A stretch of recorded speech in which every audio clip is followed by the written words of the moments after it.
Okay, so I'm going to keep this open in case anyone else joins us. Otherwise, really today, what I'm planning on doing is going to our website and really just walking through the process from A to Z on how to find all the information on the Artist Innovation Grant, and then I'm going to walk through the application too. So I intended this to be very informal, so please interrupt. I'll try to look at both of my screens. If I see it, I'll pause or just speak up, Hallie, and we'll answer any questions you have along the way. So I'm going to share my screen here really quick.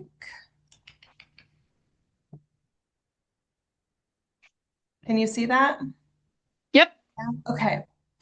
So this is just our home screen on our website, artsandculturealliance.org. If you go to the Invest tab, there's a drop down, and the very first one that pops up is Artist Innovation Grant. You can also click on Invest, which I'll do, and you scroll down. Artist Innovation Grant is the first one listed there. If you click Learn More, it's going to take you to that drop down page. So you can get there either way. And really, all of the information you need for the grant is on this page. But if you would prefer for it to be in a document form, which I know some people prefer to like go through a document than to scroll through a website, you can click on this download the grant summary. And when you click on that, a PDF will open and it essentially says everything that is on this page. So it's really what you feel like works the best for you. Um, the big thing to point out here is this apply here button. This is where you apply. So I'll come back to that. But essentially what the Artist Innovation Grant is any artist practicing and living in Marshall County is eligible to apply for up to $5,000. And really, it's simple. We're looking at activating the Arts and Culture Master Plan. And so any artist that is looking to expand and grow their practice and wants to share it with the community is eligible. And I know that sounds a little like, what does that really mean? And it was intentional because we really want it to be, open to interpretation. You are all the creative brains and minds. And so we want to see how you all can activate this work for us and with us. So I always hesitate to give too many examples because I don't want to plant any seeds.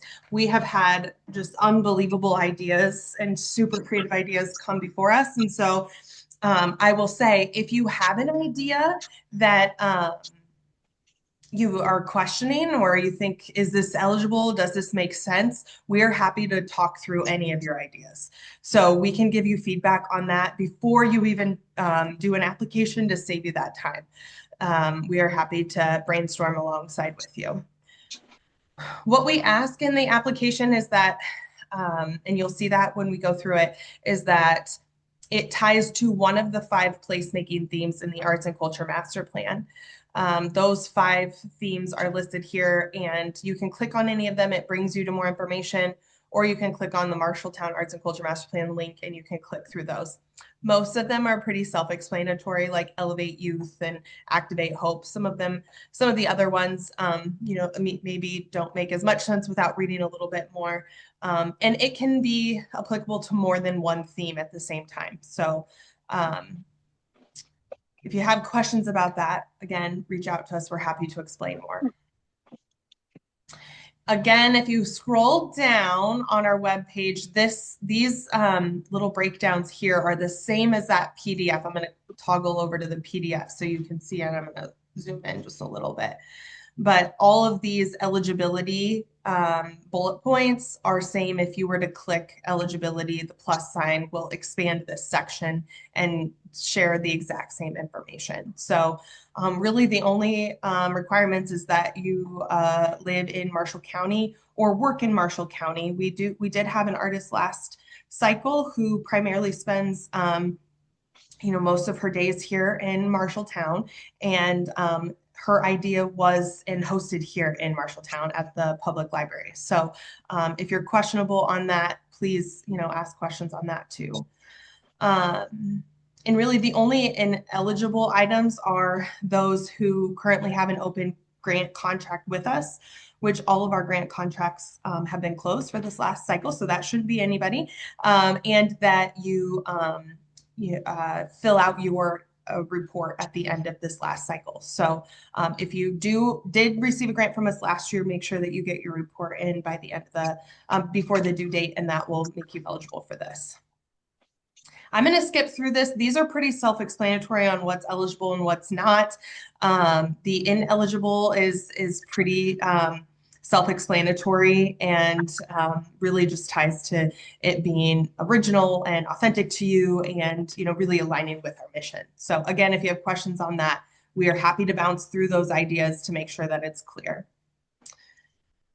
Going through the timeline, application is due on Wednesday, January 28th. If you have questions, we really highly encourage you to get those in as soon as possible. We are also, in addition to bouncing ideas about what your idea is, that we would review your application. So if you wanted to fill out your application and submit that to us, we're happy to read through it. We would give you feedback on this maybe doesn't make it sense. Would you expand on this? And just asking any clarifying question, give you an opportunity to maybe add some more narrative to just really make sure that it makes sense. What we don't want to do is make any assumptions on our end. So we really try to make sure that you're clarifying everything so that we're not guessing and then incorrectly guessing. So we're happy to read through things. The way that this cycle is going to work is that we, alongside the Arts and Culture Alliance board, would make a recommendation and select those who would receive funding for this cycle. The eligible funding period would then start on Friday, February 13th, and it would go through Sunday, November 22nd. And what we will do, because I know that sometimes sounds confusing, but for those who are successful with the grant application, we do a kickoff meeting. So I don't want anyone to worry about that part of it at this point, because we're going to, just like we're going to try and do as much as we can to walk through the application process. As soon as, if you were successful, we're going to walk you through that process as well. So we'll do a kickoff meeting. We'll go through some of the contracts with you and go through all that information. So no need to even fret about that at this point. But the goal would be that all projects and initiatives would be wrapped up by the end of this year. And then that final report would be due right before the holidays, which is weird to talk about since it feels like we're right here still. We started. Application requirements is also pretty simple. We intentionally built this application to make it a really low lift on artists because we did not want to be spending a ton of time on an application on an idea that could or could not be funded. And so we wanted to keep it a fairly low lift. And so while the more information you can give us, the better. We also don't want you to spend a ton of time getting into too many weeds of details that would put you in a position that if funding was not available, that would make you have had done a lot of work for nothing. Because at the Arts Culture Alliance, and you'll see this in the budget question, we require that artists pay themselves with this funding. And so we intentionally want to make sure that artists aren't doing work for free. Gotcha. Really what we want is your contact information. We'll go through those application questions. If you have a resume or CV, there's a place to drop it in there. And if you feel like there's representation of your work or possibly some examples of whatever this idea you have is that could help your application, there's an opportunity for you to attach those in there as well. And then for the selection process, I think I kind of quickly mentioned this. The Arts and Culture Alliance will get recommendations from a selection committee at our early February meeting, and those finalists will be announced, I think, what was it, February 6th? I want to make sure I say that right. Friday, February 6th.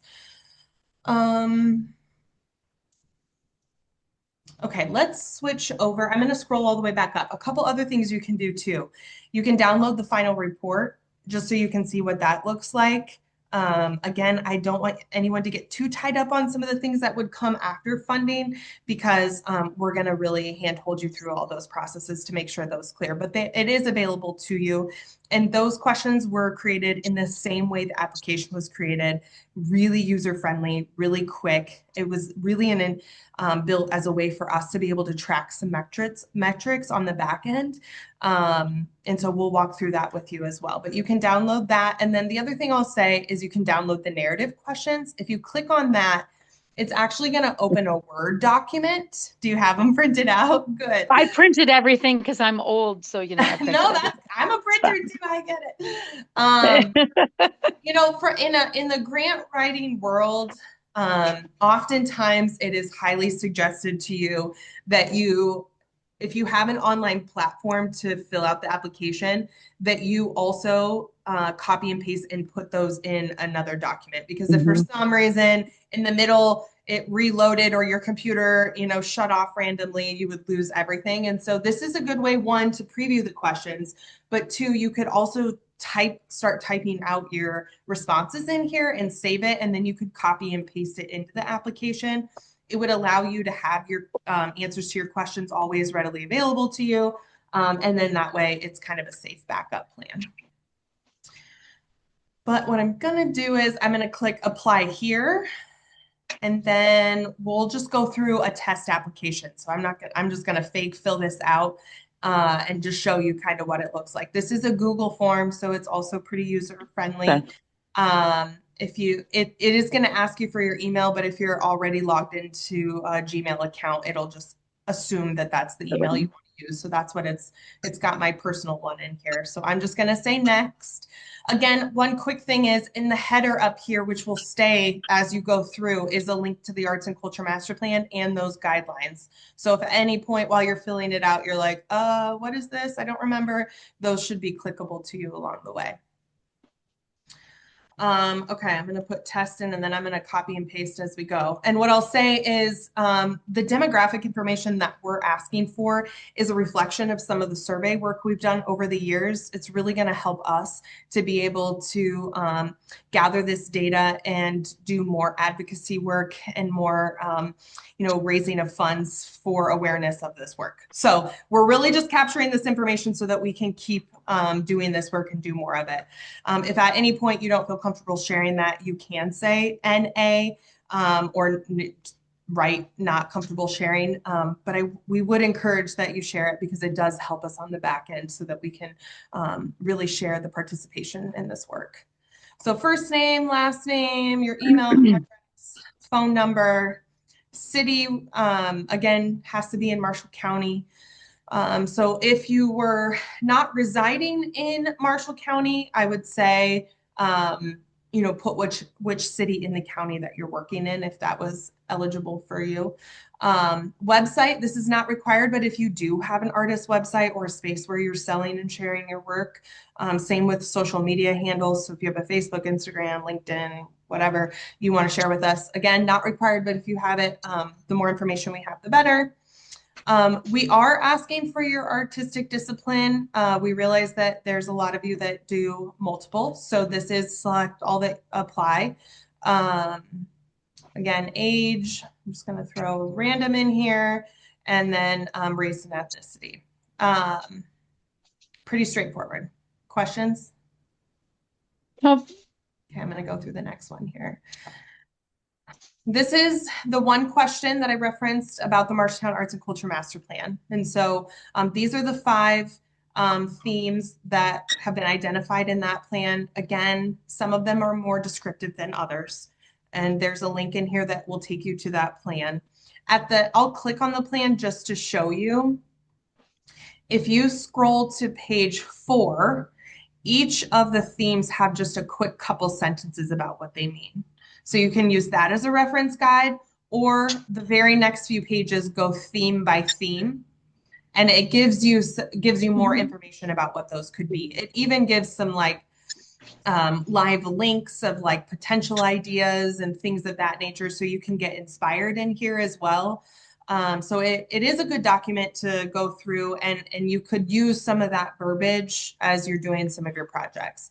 But if you feel like you understand what it means, and it's Elevate Youth, which is pretty straightforward, don't feel like you have to spend too much time in here, but there's lots of good information in here if you're curious. Okay, here's where you'll get into the nuts and bolts. There's really only a handful of questions in here, and we have character limits on all of them. So what that means is after a certain limit, you're not going to be able to add any more text, which can be, there's pros and cons to that. The positive is we're telling you we don't want you to have to write a novel. We Right. want you to keep it fairly high level and straightforward. On the flip side of that, I've written many grants where I'm like, oh, I wanted to share just a little bit more information. So you do have to get pretty strategic on what you want to share. So really highlight on those things that are asked in the question. Describe what you're proposing, what's success going to look like, what's a timeline, so we kind of give you some different things to really hone in on. Those are the things that I would suggest you really focus on. And then if you have room in your character limit to, expand on a few things, then do that there. I will say if you are doing your narrative in a Word document and then copying and pasting, in most Word platforms or document platforms, you can highlight your text and right click and get a count on what your characters are at so that you can see, because what can happen when you do that is when you go to paste it into the platform, it'll cut off anything over that limit. So just watch that when you're copying and pasting. If for some reason you went over, make sure that it got all of it. And if it didn't, you might just have to cut a few words or a sentence here or there. So the next question is, how does this relate to your artistic practice and how does this strengthen your work and your practice? We're really looking to grow the artist ecosystem here in Marshalltown. So we want to invest in you as artists practicing in Marshall County. And so we are very interested to know how whatever idea, initiative, or project program you're coming up with, how that ties back to your growth as an individual artist. The next question, I'm going to zoom in here a little bit. There we go. Where do you intend to engage with the community? And if it's a program or a workshop or something of that nature, will it be free? And it's not saying that it has to be. We're just curious if it will be. So like, for example, last cycle, Julie Bossum offered some workshops. Some of them were free and some of them, I think with Grimes Farm and a few other areas, they charged a small fee.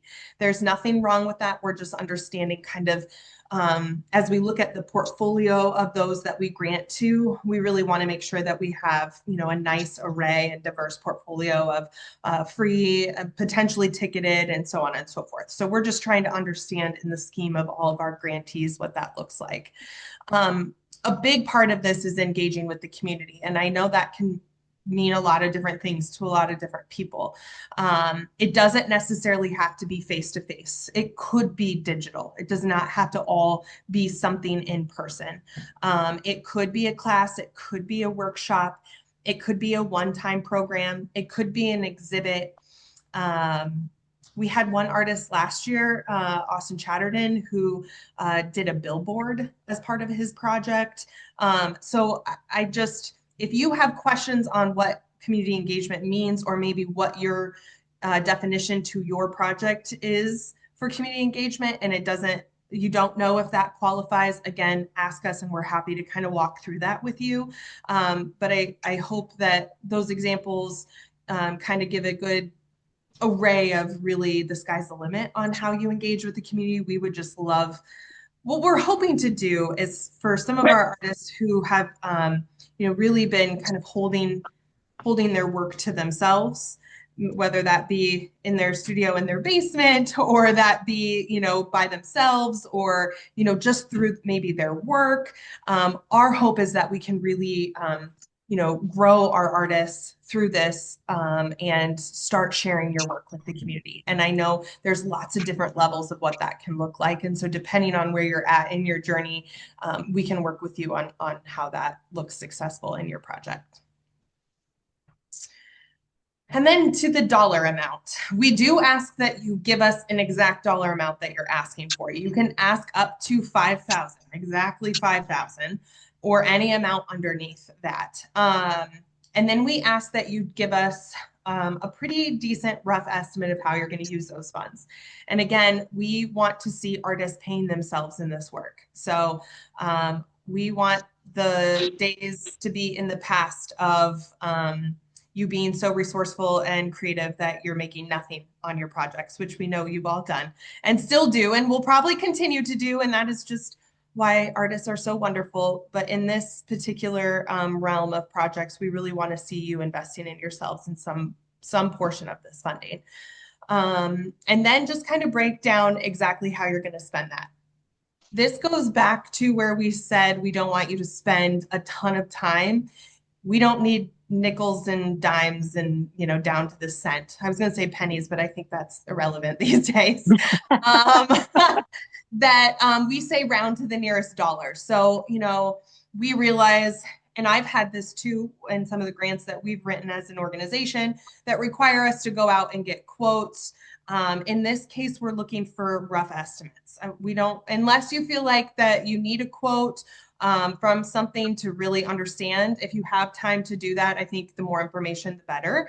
But also in this case, you know, kind of keeping it highish level, and then we can work through that. And we'll talk through that for those who are successful with the grant when we go through the contract on what that looks like if your final project ends up being a different budget than what your budget was in your application.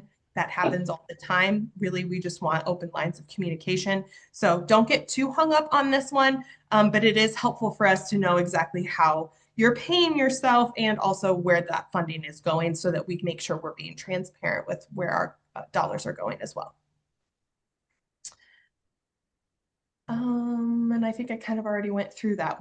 This first one is just a dollar amount. So type in $5,000, and this is where you would say, I don't know, you know, artist payment, you know, whatever your dollar amount is, and then you can really just enter and do a line item by line item. Questions on that? No? Okay. I think, did I hit something in everyone? Okay, so then it'll let me go next. This is where it's optional to share your work. And really, at one point we had the platform where you could upload it here, but it was getting a little complicated because some people's files were so large. So in this case, if you have a CV or a resume or any samples of your work, which we're saying you can send up to 3, you can just email them to me. And even then, if they're too big to attach to an email, you can drop them in a Google Drive or a Dropbox or something like that and send us a link. So either way is totally fine. I would encourage, if you do have some examples, it does help, especially for our selection committee, or especially if your idea is incredibly unique and innovative. You know, some kind of example of what you're doing or what you're hoping to do, even if it's inspired by something else that you've seen and you're customizing or tailoring it to our community. Those kinds of details are just helpful for the selection committee when they're going through it. That is essentially all of it. There's just a few statements basically certifying that what you said is true, and you know, just some quick little things, signatures at the end. Then you can submit it. I'm going to stop sharing here really quick. Once you submit it, we'll get a notification. So if you're getting ready to send something and you want us to review it, just give us a heads up. We'll know when we get it. And as long as you give us, you know, I would say the application is due on Wednesday, the 28th.